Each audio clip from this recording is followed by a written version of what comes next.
हे गडावरील चोर दरवाजा आपल्याला बघायला मिळतो. ते मी तुम्हाला तसं म्हणालो होतो की हे शिवकालीन चौकूप आहे. जे तर पुरातन खात्याला एकच विनंती आहे की लवकरात लवकर ह्याकडे लक्ष द्या, जेणेकरून ती तटबंदी शाबूत राहील. आपण बघितले ते गोलाकार होते, पण हे बुरुज चौकोनी आहे. तुम्ही बघू शकता. त्या थोडं बघा, मी खाली म्हणालो की ह्या पायऱ्या दिलेल्या आहेत, त्या ह्या पायऱ्या आहेत. जर एखादा शत्रू आतमध्ये आला तर त्याची दिशाभूल व्हावी, त्याची चकमक उडावी यासाठी ह्या मध्येच पायऱ्या दिलेल्या आहेत.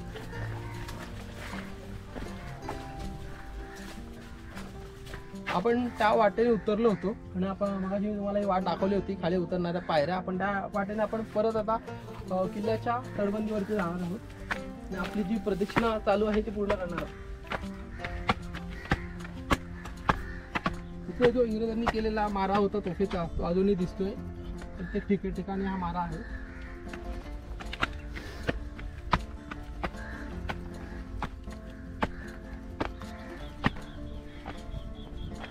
तर चला आपण पुढे आता पुढच्या वरती होतोय. मागे आपला गणेश बुरुज बघून झालाय आणि आपण ह्याच दिशेने आपण पुढे जाऊया. ठिकठिकाणी तटबंदीवरती अशा प्रकारच्या जंगा बघायला मिळतात. तुम्हाला मगाशीच म्हणालो होतो, जंग्या तटबंदीवरती बऱ्याच आहेत. तिथे सुद्धा एक जंग्या आहे.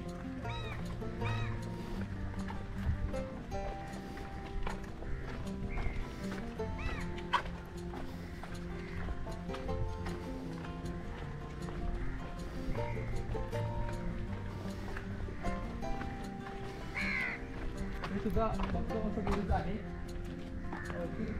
जंग्या आहेत. त्या साईडला सुद्धा जंग्या आहेत. बुरुजावर बऱ्याच प्रमाणात झाडी वाढलेली आहे. बघू शकता तुम्ही, भरपूर प्रमाणात झाडे वाढलेली आहे. या झाड्या कितपर्यंत हे तटबंदी पोखरून काढतील ची कल्पना नाही आहे.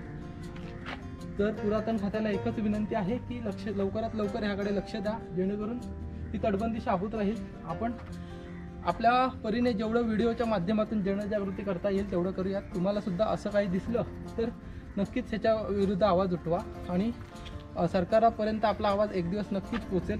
तर चला आपण पुढच्या बुरुजाकडे जाऊयात. इथून जर बघितलं तर बघा तटबंदीवरती कशा प्रकारे झाडी उगवली आहे ते तुम्ही बघू शकता. ह्या झाडांमुळे तटबंदी आतून पोखरली जाते आणि तटबंदी पुढे जाऊन ढासळते. तर पुरातन खाते किंवा शासनाने ह्याच्याकडे जरूर लक्ष दिलं पाहिजेत. तर चला आपण ह्या वाट्याने पुढे जाणार आहोत. वाटेमध्ये हे दुसरी खोली मिळते. त्या खोलीतून आपण आतमध्ये जाऊन बघूयात. हे बघा, या साईडला एक खोली आहे, या बुरुजाच्या त्या साईडला.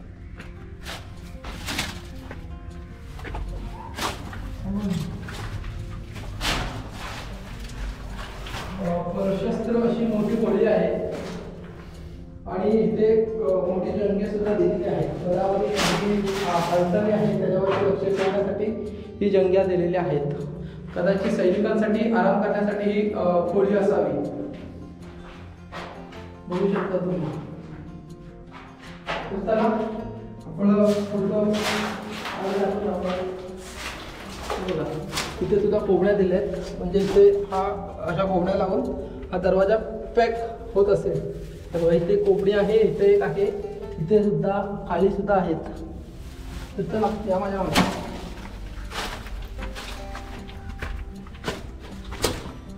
असंच आपण तटबंदीवरून पुढच्या बुरुजापर्यंत जाऊयात. जरा तटबंदीवरती ही सुद्धा एक जंगिया मिळते. ही जंगी थोडी वेगळी आहे. एका जंगेमध्ये 3 ठिकाणी निशाणं दिलेले आहेत. एका जंग्यामधून 3 ठिकाणी आपण निशाण लावू शकतो. एक इकडे, दुसरी आणि एक तिसरी. बघू शकता तुम्ही. तर चला आपण ह्या साईडने पुढे चालत जाऊ. या माझ्या मागे आपण एका बुरुजावरती येऊन पोहोचलो. या पायऱ्या दिसतात आपल्याला, खालूनच जाणाऱ्या पायऱ्या दिसतात. कदाचित इथून या पायऱ्या दिसतोय हा 2 मजली भाग असेल. समोरून जो भाग आहे तो ढासळला आहे. आपण खाली जाऊन बघूया, तर तुम्हाला नक्की समजेल मी काय म्हणण्याचा प्रयत्न करतोय. यामागे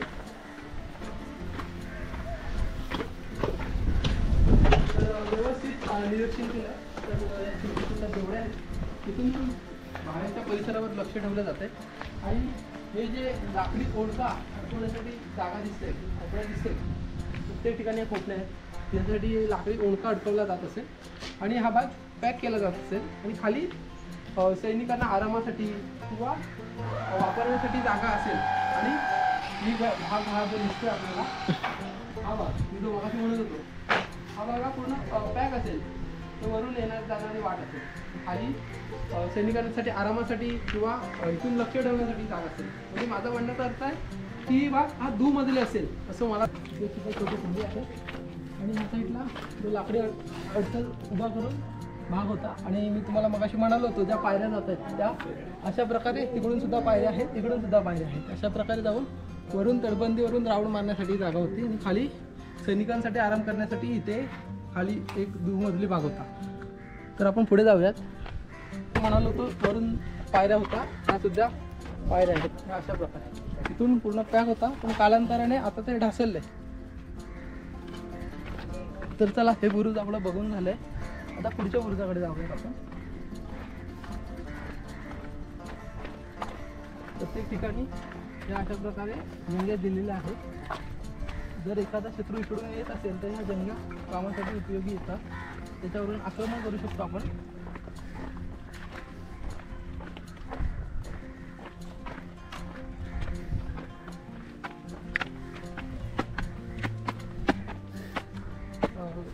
ह्या दुसऱ्या बुरुजावरती येऊन पोचलोय. तिथे दाखवण्यासारखं तेच आहे जे छोट्या छोट्या जंगे आहेत. ह्या प्रकारे तुम्ही जर बघितलं तर गडाची ही भव्य दिव्य अशी तटबंदी, बाहेरची साईडची तटबंदी दिसते.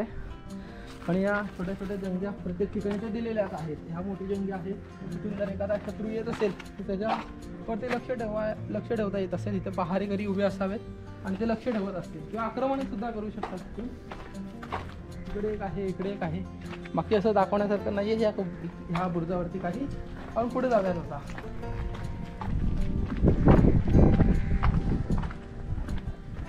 इथे सुद्धा एक खाली जाण्यासाठी मार्ग आहे, खोली आहे, स्वतंत्र खोली आहे. तिकडे सुद्धा आपण जाऊयात. थोडा अंधार आहे, डोकं सांभाळून या. हे बघा, मगाशी म्हणालो होतो इथे सुद्धा त्या खोबड्या दिलेल्या आहेत. म्हणजे हा एक दरवाजा अडकवला जात असावा. इथे सुद्धा एक प्रशस्त अशी छोटी खोली आहे. इथे सुद्धा या जंग्या दिल्या आहेत. तिथून गडावरती जी चाललेली हालचाल आहे ते इथून लक्ष ठेवता येतं. अंधार आहे त्याच्यामुळे काही दिसणार नाही. मी मोबाईलची टॉर्च लावतो. हे बघा, ह्या जंग्या दिलेल्या आहेत. छोटी जास्त मोठी नाही आहे. कदाचित सैनिकांसाठी आराम करण्यासाठी ही खोल्या ठिकठिकाणी प्रत्येक बुरुजावरती खोल्या दिलेल्या आहेत. तर चला आपण पुढे जाऊयात पुढच्या दिशेने.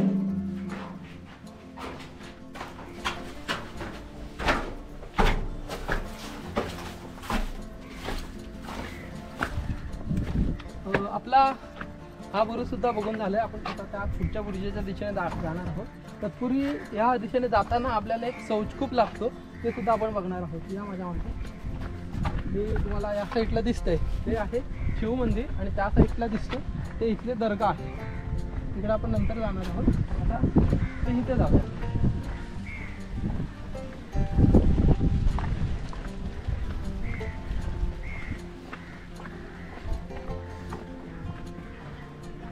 मी तुम्हाला तसं म्हणालो होतो की हे शिवकालीन शौचकूप आहे.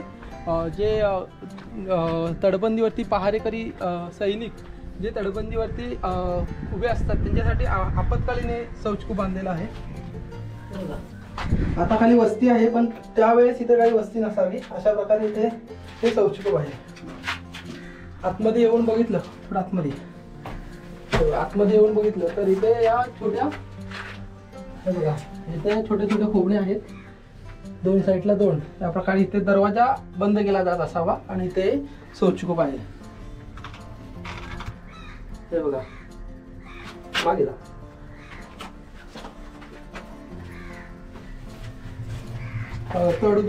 तटबंदीवरील हे शौचकूप जास्त कोणाच्या लक्षात दिसत नाहीये. लोक येतात डायरेक्ट सरळ जातात पण हे कोणाच्या जास्त नजरेस पडत नाही. आपण बघतोय. जर तुम्ही पुढच्या वेळेस आलात तर नक्की इथे एकदा लक्ष द्या. हे बघा इथे खोबणे आहेत. तर अशा प्रकारे बंद होत असेल. आपत्कालीन शौचकूप आहे. आता आपण पुढे जाऊया. बुरुजापासून येऊन पोहोचलो.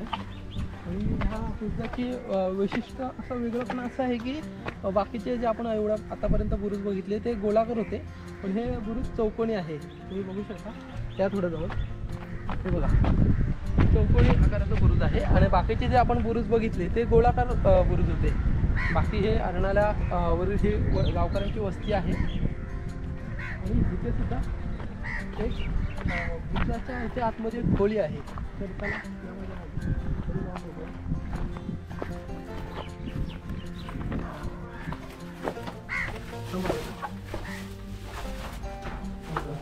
सशस्त्र अशी मोठी खोली आहे ही. आणि तिथे सुद्धा छोट्या ह्या खिडक्या दिलेल्या आहेत. त्या बघा तिथे एक खिडकी आहे आणि त्यानंतर तिथे सुद्धा एक खिडकी दिलेली आहे. बघा केवढी मोठी अशी खोली आहे. पुढे जाऊन बघूयात.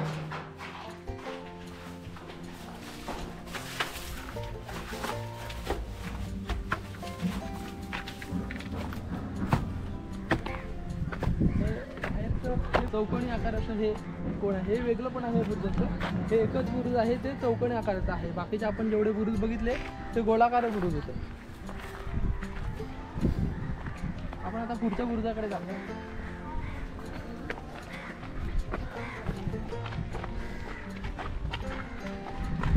आपण आता शेवटच्या बुरुजावरती येऊन पोहोचलोय आणि आपण आता प्रदक्षिणा पूर्ण आपण तिथून प्रवेश केला होता. आणि हे आता शेवटचे बुरुज आहे. हे सुद्धा गोलाकारच बुरुज आहे. आणि बाकीच्या बुरुजांप्रमाणे इथे सुद्धा छोट्या छोट्या जंग्या दिल्या आहेत. आणि ह्या मोठ्या जंग्या दिल्यात तोफा डांगण्यासाठी. ह्या तोफा इथून ठेवून समुद्रावरून जो येणारा शत्रू असेल त्याच्यावरती लक्ष ठेवता येत असेल. ते बघा आता वस्ती वाढली आहे, परंतु त्यावेळेस इथे काही वस्ती वगैरे नव्हती. पूर्ण क्लिअर होतं आणि समुद्र पूर्णपणे स्पष्ट दिसत होतं. आता गावकऱ्यांची इथे वस्ती वाढलेली आहे. ठीक आहे. इथे बुरुजावरती काही जास्त दाखवण्यासारखं तर नाही आहे. आपण आता डायरेक्ट जिथून आलो, जिथून आपण प्रवेश केला होता तिथेच डायरेक्ट भेटूयात. चला माझ्या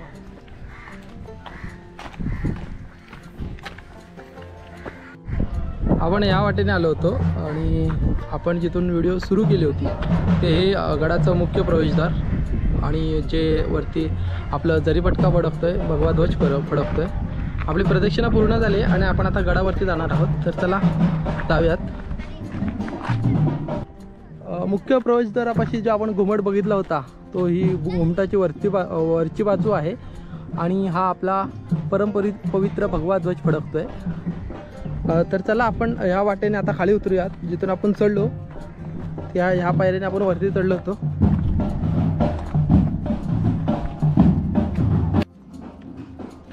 या वाटेने आपण आता परत खाली उतरतोय किल्ल्यामध्ये. आणि किल्ल्यामध्ये आतमध्ये जे काही आहेत वास्तू ते आपण बघणार आहोत. तत्पूर्वी इथे एक वाड्याचे अवशेष दिसतात आपल्याला. तुम्ही बघू शकता हे वाड्याचे अवशेष आहेत. आतमध्ये गावकऱ्यांनी बऱ्याच प्रमाणात शेती केलेली आहे. हे बघा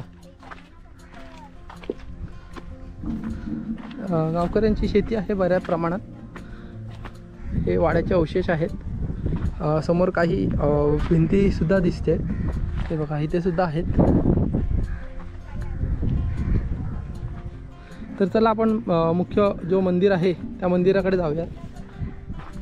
श्री दत्त मंदिरचं आपलं दर्शन घेऊन झालं आहे. आणि आपण आता ज्या वाटेने आलो त्या वाटेनेच परत जाणार आहोत. वाटेमध्ये आपल्याला ही एक दर्गा लागते.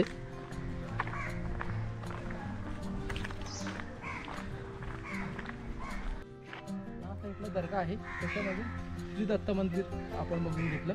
आता आपण ह्या वाटेने जाऊयात. वाटेमध्ये एक विहीर सुद्धा बघायला मिळते.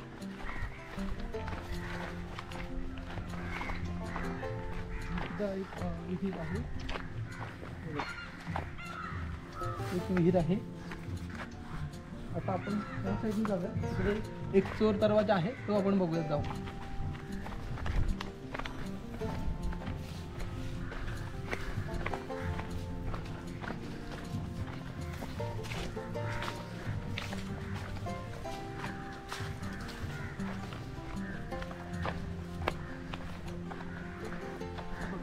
तो सुद्धा एक तटबंदीवरचं म्हणजे तटबंदीमध्ये छोटी खोली आहे, पण ती सध्या बंद केली आहे. ते तिथे बघू शकता, कदाचित दिसणार नाही तुम्हाला.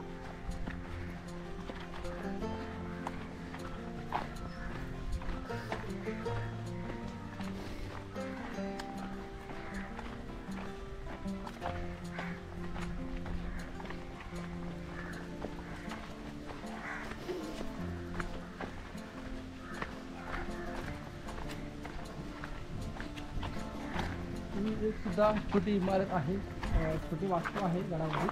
आणि ते गडावरील चोर दरवाजा आपल्याला बघायला मिळतो. बाकी दरवाजांप्रमाणे इथे सुद्धा हे लाकडी अडसर अडकवण्यासाठी जागा दिली आहे, खोबण्या दिल्या. आपण आता इथून डायरेक्ट गडाच्या बाहेर पडतो आणि ही गडाची भव्य दिव्य अशी तटबंदी आणि बुरुज आपल्याला दिसतो. दोन्ही साईडला भक्कम असे दोन्ही बुरुज आहेत आणि दोन बुरुजांच्या साईडला हा छोटा चोर दरवाजा दिलेला आहे. इतके वर्ष झाले तरी सुद्धा अजून चांगल्या स्थितीमध्ये ही तटबंदी आपल्याला बघायला मिळते. तर चला आता मुख्य गडाकडे जाऊया.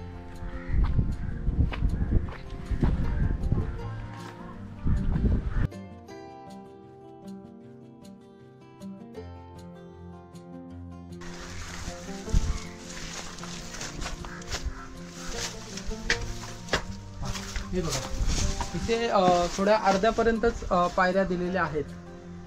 त्या कशा बघा, मी खाली म्हणालो की ह्या पायऱ्या दिलेल्या आहेत, त्या ह्या पायऱ्या आहेत. जर एखादा शत्रू आतमध्ये आला तर त्याची दिशाभूल व्हावी, त्याची चकमक उडावी यासाठी ह्या मध्येच पायऱ्या दिलेल्या आहेत, जेणेकरून शत्रूची दिशाभूल व्हावी, त्याला समजून आहे की वरती तटबंदीवरती जाणारा मार्ग कोणता आहे, तो आतमध्येच गोंधळून जाईल आणि वरती जे तटबंदीवरती सैनिक आहेत ते आतमध्ये त्याच्यावरती मारा करतील आणि त्याला इथेच अडकवून ठेवतील, इथेच त्याला ठार मारून टाकतील. याच्यासाठी ही जागा केलेली आहे. तर आता आपण खाली जाऊन बघूयात, तुम्हाला व्यवस्थितरित्या समजेल मी कोणती जागा म्हणत होतो ते. आपला चोर दरवाजा मागे बघून झाला आहे आणि आपण ह्या दिशेने आता परत आलो. ह्या दिशेमध्ये येताना आपल्याला ही एक वास्तू लागली, एक छोटी वास्तू आहे आणि त्या अर्ध्यात त्या पायऱ्या दिसत होत्या. त्या एखादा शत्रू आतमध्ये आला तर त्याची चकमक उडावी, त्याला वाट समजू नये, वरती तटबंदी वरती जाण्यासाठी वाट समजू नये, त्याची दिशाभूल व्हावी यासाठी ही अर्ध्यापर्यंत वाट दिलेली आहे, अर्ध्यापर्यंत शिड्या दिलेल्या आहेत. तो इथे येऊन म्हणजे पूर्ण गांगरून जाईल आणि वरती जे सैनिक आहेत ते त्याच्यावरती हल्ला करतील आणि त्याला इथेच रोखून ठेवतील. याच्यासाठी ही दिशाभूल केलेली आहे. भरपूर किल्ल्यांवरती, कोणत्याच जास्त किल्ल्यांवरती अशी युक्ती दिसत नाही सुचवलेली, ही मला तर प्रथमच दिसली. अजून दुसरं काही कारण असेल तर मला कमेंटमध्ये तुम्ही नक्कीच सांगा जाणकार मंडळींनी. आपण पुढे जाऊयात आता. पूर्वी इथे एक छोटं वास्तू आहे, हे कदाचित धान्य कोठार असावं असं मला वाटतंय. आणि इकडे आल्यानंतर एक ही विहीर आहे. ह्या विहीर ही त्यावेळी काळाची विहीर आहे आणि आतातले गावकरी जे मंडळी आहेत ते विहीर अजूनपर्यंत ही विहीर वापरतात, ह्या विहिरीचं पाणी वापरतात. आणि सुद्धा आता मगाशी ह्या विहिरीचं थंडगार पाणी पियाले. आता आपण श्री महादेवाच्या मंदिराकडे जाऊया आणि तिथे अष्टकोनी जे तलाव आहे ते सुद्धा बघूयात. तुम्ही विहीर पाहू शकता, विहिरीत अजूनही पाणी आहे. तर सध्या चालू महिना आहे डिसेंबरमध्ये सुद्धा विहिरीत खूप छान स्वच्छ पाणी आहे.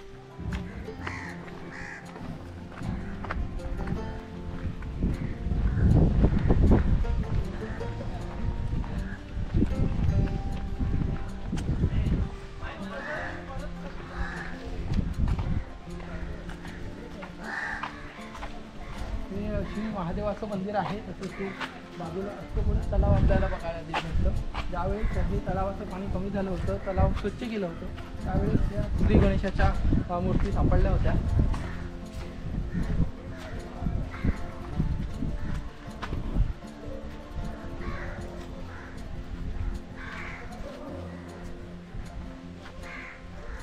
दोन्ही साईडला दोन्ही मूर्ती आहेत सुंदर बाप्पाच्या. त्या मूर्त्या ज्यावेळेस ह्या तलाव साफ करत होते त्यावेळेस ह्या तलावामध्ये सापडल्या होत्या. पाठीमागे सुद्धा एक बाप्पाची मूर्ती आहे, ते सुद्धा आपण बघूया. चला माझ्या मागे या.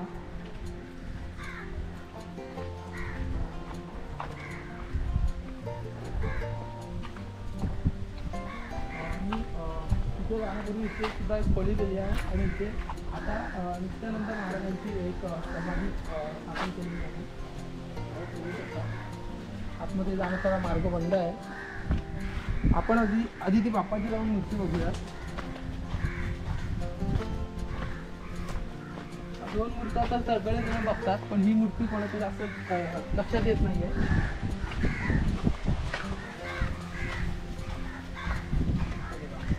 ही बाप्पाची सुंदर अशी मूर्ती आहे.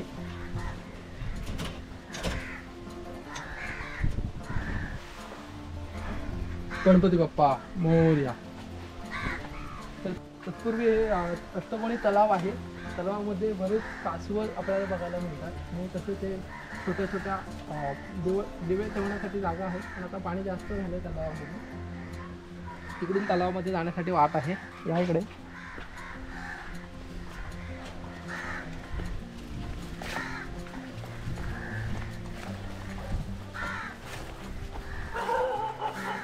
बंद आहे. वाट बंद केलेली आहे. पूर्वी ही वाट चालू होती. इथून पायरी मार्ग आहे आणि इथून तुम्ही तलावामध्ये आतमध्ये एंट्रीचा मार्ग आहे. साईडला दोन छोट्या छोट्या पणत्या ठेवण्यासाठी देवळ्या दिलेल्या आहेत आणि हे सुंदर असं अष्टकोनी तलाव आपल्याला बघायला मिळतं. अर्नाळा किल्ला आपला बघून झाला आहे. तत्पूर्वी आपण आता इथेच व्हिडिओचा शेवट करतो. जर व्हिडिओ तुम्हाला आवडला तर तुमच्या मित्र फॅमिली ग्रुपमध्ये शेअर करा. जास्तीत जास्त लोकांपर्यंत व्हिडिओ पोचवा. परत भेटू एका नव्या व्हिडिओमध्ये. तोपर्यंत जय शिवराय, जय शंभूराजे, जय महाराष्ट्र.